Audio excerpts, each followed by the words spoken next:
What's going on, guys? My name's Chris Warrens, and since 2017, I've been a full-time luxury watch dealer, passionate about helping you navigate the world of high-end timepieces. Alongside that, I do have a few other ventures: consulting, writing, speaking. I have some real estate and a nonprofit in veteran services. But on this channel, it's all about watches, your go-to place for education, insights, and building a community of enthusiasts who share the same passion. And on that note, I just wanted to shout everyone out who is subscribed and commenting on the shows. I've gotten to know some of you and am grateful for it. I just wanted to express our gratitude for you and your support here on the channel, sharing the content and the knowledge. Speaking of, if you find any value in the content, we'd love for you to hit that like button and subscribe, especially since 98% of you watching haven't. With that said, let's get into today's show. All right, my top 5 investment pieces in 2025. All right, listen, I don't have a crystal ball. I can't be sure. I am not a financial advisor, nor expect anyone to take my advice. However, if you have the money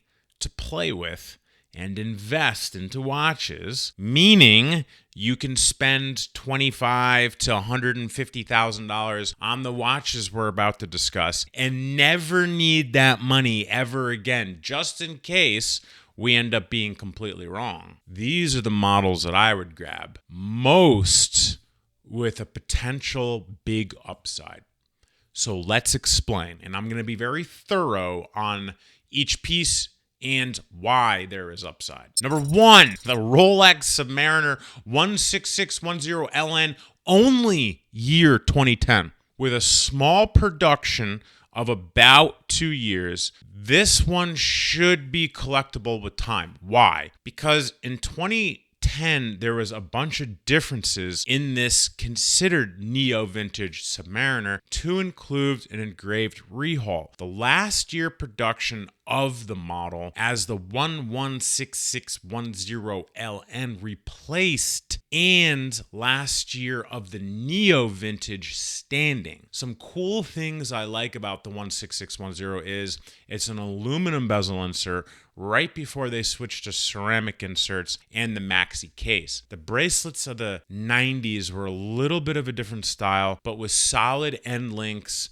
that won't really rattle or create gaps over the years. These are no holes case opposed to the rest of the family being neo-vintage, so it's a sleeker look on the case and lugs, even though, truth be told, I do prefer the neo and vintage hole case solely on the fact of popping bracelets off, which we tend to do a lot of. The engraved rehaut is cool because it was the first time you can see a difference on the Submariner from that position without a loop. The price is around $10,000 depending on condition, but you can find them under 10 grand. Now, from an investment standpoint, the price will hold. Your money is safe with a negligible loss. It's a Rolex Submariner. It is one of the most desirable Rolexes ever. In some places in the world, you can throw a rock and you'll hit 5 people with a Submariner.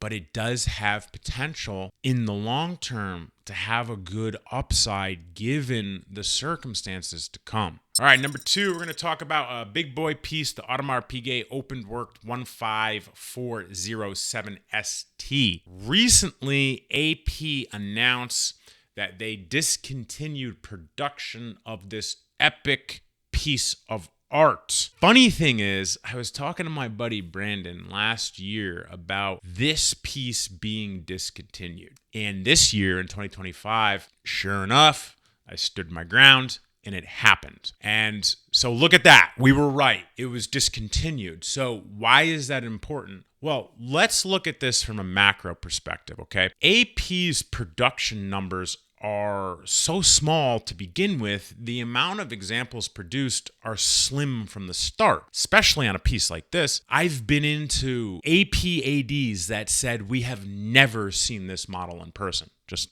being honest. On the secondary market, in the small amount of time they've been discontinued, we've already seen an uptick in market price. Not much, but it's starting to tick up, which I would expect to continue for decades. Eventually, this will be highly collectible, and we could see a strong multi-six-figure price point. Market right now is about $130K, generally speaking, in used condition, and about $150K, generally speaking, brand new in box. If you have the scratch, if you have the money, and you could be okay losing it all, never needing it out, this one is good to keep your eye on and grab.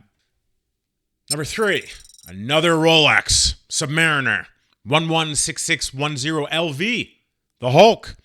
Now, not just any Hulk, as there has been hundreds of thousands of them produced, likely over nearly the 10-year run. I can't confirm those numbers. However, from my understanding, from my research, from my conversations, it's probably at that number or about. Hulks are not rare. There's just a lot of marketing to them being rare. But today, we're specifically talking about a 2021 year Hulk. I've mentioned this on the show before and gotten a lot of heat in the comments for saying this. So let me explain. Again, just because maybe you haven't seen a 2021 Hulk doesn't mean they don't exist. As 2021 Hulk, in fact, do. I have seen a new green card dated 2021 BNIB Hulk with my own eyes, and it was not fake. So how does this happen? There are always rumors about Rolex models that are going to be discontinued, typically on a semi-annual basis, prior to them being discontinued. Smart ADs, or people that are great at making money,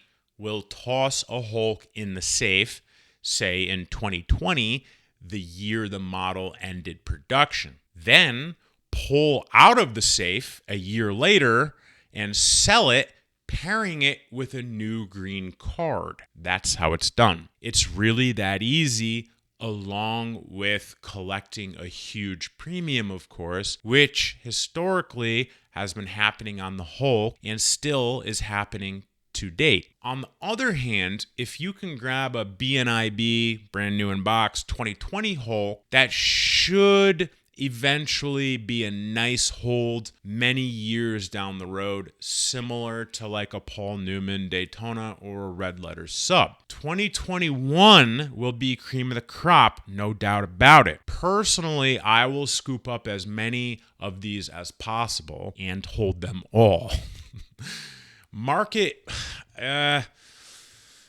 mid-20s if you're lucky, 30, depending on how greedy the dealer is that has it. Be careful though, there are a lot of fakes when it comes to Hulks. Okay, number 4, Rolex Datejust 16013 Quickset.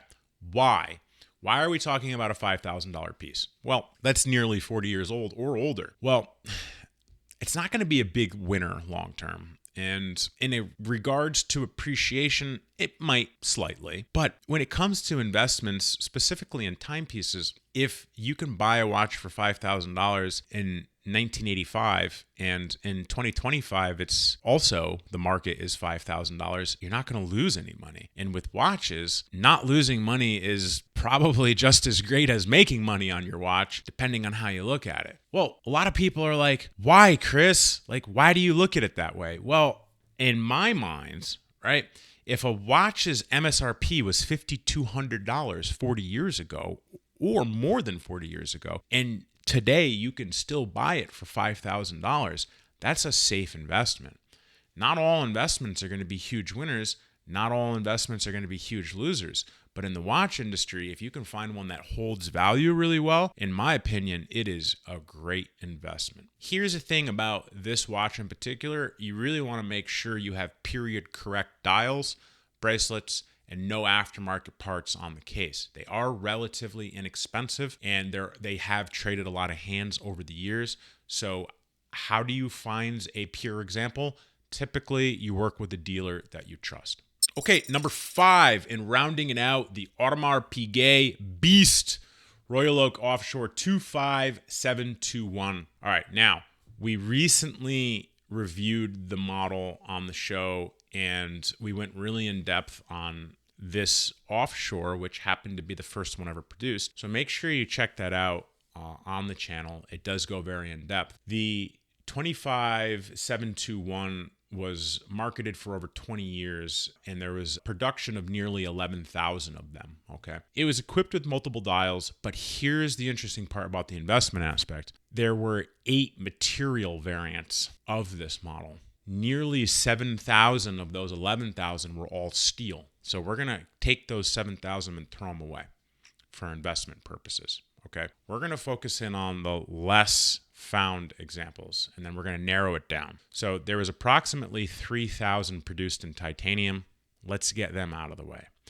But also, there were 589 produced in yellow gold, and very few variants in two-tone. 64 in steel and yellow gold, and 1 in steel and pink gold. There were 21 produced in white gold, 10 produced in platinum, and 1 in blackened steel. So which examples would be best to invest in? Well, it's really hard to say.